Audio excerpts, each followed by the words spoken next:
Hey, what's going on, everyone? It's Bobby. This is Feature Friday. Let's get into things here. We have two updates that we're going to talk about this week. I think people are going to be pretty excited about both of them. One of them has to do with recurring invoices. The other one has to do with invoice statements. Spoilers.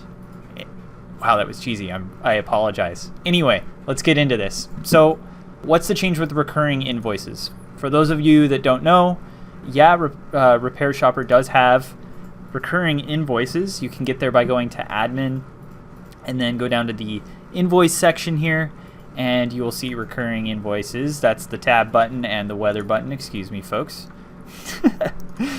Strictly professional here, I promise. All right, recurring invoices. I'm just going to click in to one of the existing schedules here, and the new addition that you will see is last day of the calendar month.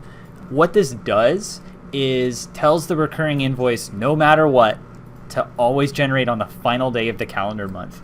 For those veterans that have been around a while, you've probably seen that because, time can be hard across time zones, but just getting things to generate on the appropriate time without it falling out of sequence, it's actually a lot harder than folks think. So we think we came up with a good solution here.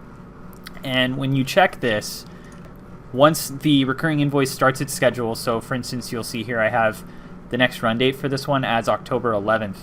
So let's say I started this as a brand new recurring invoice. This is telling the recurring invoice when to start its run, but it won't actually generate until the last day of the calendar month.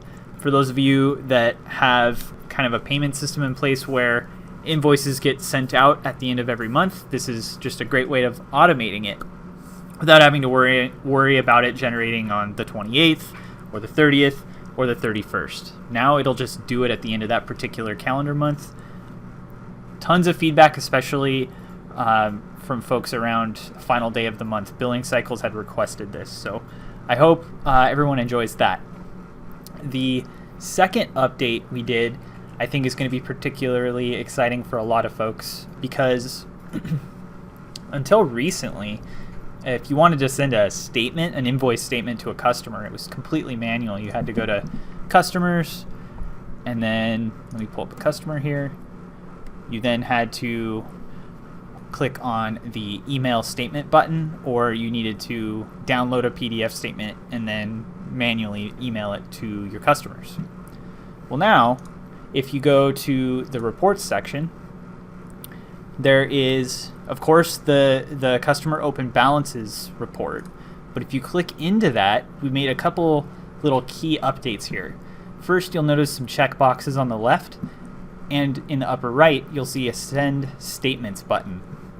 What this allows you to do is, of course, this report will list any customers that have open balances across your business.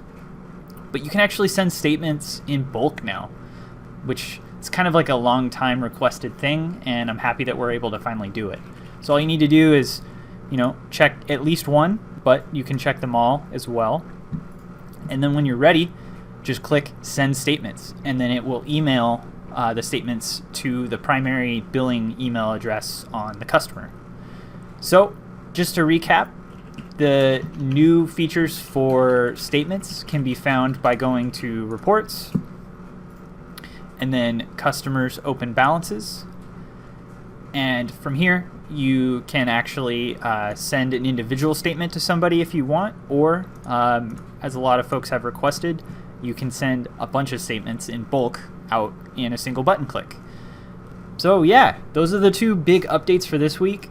I hope folks really enjoy it. We did update the knowledge base articles to include these two new features. So if you have more questions about it, definitely reference the knowledge base. You're also, of course, welcome to write into support. We're always happy to talk to everybody. And thank you for your time, everyone. And I look forward to seeing you in the next one. If you liked this video, please hit the like button, subscribe, tells the bosses that everyone likes this kind of content, and tells everyone that we can keep making it. So again, I enjoy your time and have a great week.